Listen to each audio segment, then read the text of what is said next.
Okay, so everyone have fun with that warm-up? This is a great warm-up to use before you fence, especially on competition day, just to feel your body, feel that engagement, right? So what were some insights that people had about when you found success in winning that, that control over your opponent's wrist? What were some kind of core principles of what you were doing? Yeah, what's your name and club? Claire. It is Claire. Many clubs in the area. Yeah. Claire is a poly club person. Yeah, wonderful. Paying attention to what your opponent is doing is critical to actually win this. Yes, watching what your opponent's doing. What were some things you were watching for? When they were looking like they were getting ready to go in, how they were going in. Yes. What direction they're going in. Watching and monitoring preparation and working within their motion, right? Anyone heard Indes, the concept of Indes before? We're going to get to that later. Yeah, we talk about it all the time, right?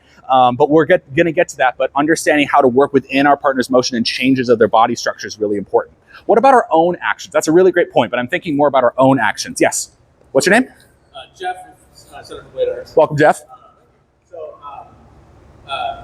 Lateral movement in combination with that action to go over the top. Yeah. So essentially moving out of the line of wherever they're going to the side is super effective. Yeah, so sometimes that shows up maybe in like a sword and buckler source every once in a while, right? For those who don't know, Jeff and I trained 133 sword and buckler extensively together. But yes, moving offline in a way that you are able to reestablish what the center is. Really great way to win. Yeah, we'll go around here. You first. What's your name and club? Grant and Red River Fencing. Grant, welcome.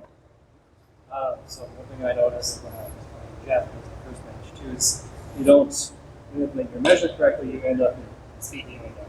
Yeah, absolutely. You can crash distance and then all of a sudden it gets kind of hard to do that. Although, are you still able to play that game from a closer distance? Yes, I would say it's a little easier when you have short little arms and not having a big old long sword. Absolutely, it is more challenging to play that game when with a longsword in play. However, just because we've collapsed distance to if we're still here, there's still actions that we can do that have good structure, just as if we're out here. And that distance management is going to come up, especially later on in the principles. But what about our body mechanics, right? Am I going to win against Jason if I'm like this?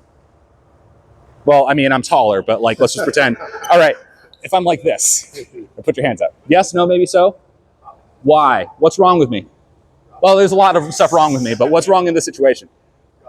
I'm off balance. Tell me more about my balance. By the way, Casey from Red River Fencing. Yeah. You got your legs locked and like not too far back, so you have like very forward.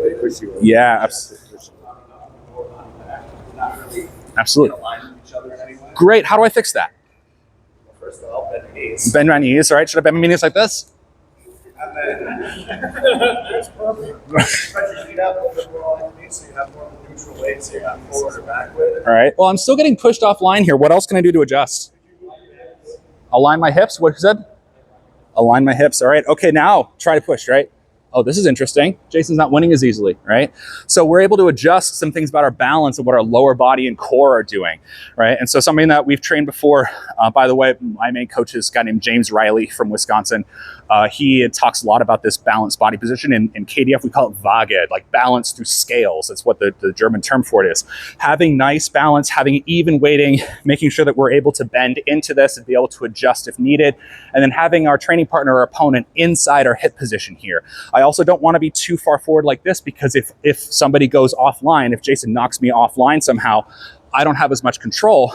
But if Jason tries to do this while I'm here, I feel more balanced because I can absorb this a little bit better, right? So in general, with our body, we want it to be nice and balanced, nice and squared, opened up, and we want to have a little bit of a hinge to our hips. We don't want to be laying all the way back because if I'm here, standing up too vertically, that energy is going through my upper body. But if I have a good hinge to my hips and Jason pushes, I'm feeling that energy drive down into my feet. It's like being struck, like grounded by lightning, or like trying to ground it. The energy comes through my arms and down. Any fans of Uncle Iroh here from Avatar: The Last Airbender of like out, right? The same idea. So this next game, which is no sword, again, is going to be talking about adjusting this balance. It's really simple. It's just a body weight drill. So what I'm going to do is I'm going to get into a nice, even balanced position. I'm going to put my hand out, and Jason's just going to lean into this, right? And what do you guys notice about this? Am I moving or not? Why? I'm balanced. Where am I feeling this action? Where's it? Where's the energy? It's coming down. My most extensive feeling is in my glutes and quad back down here, right? As opposed to if I do this or I'm off balance, right? I rock back like that, okay? So Jason and I are gonna do this back and forth, or what your training partners will do this back and forth, but it's gonna be alternating between just a static push, and then Jason, if you disconnect, and then Jason just gonna walk in. Just slowly walk in, right? And then eventually I'll feel that pressure as he keeps walking. But we're gonna pair off and we're gonna do this drill, feel that body weight statically and then dynamically, and I want us to feel that energy coming down into our legs and out the floor. Any questions on that drill? Question over here. What's your name and club?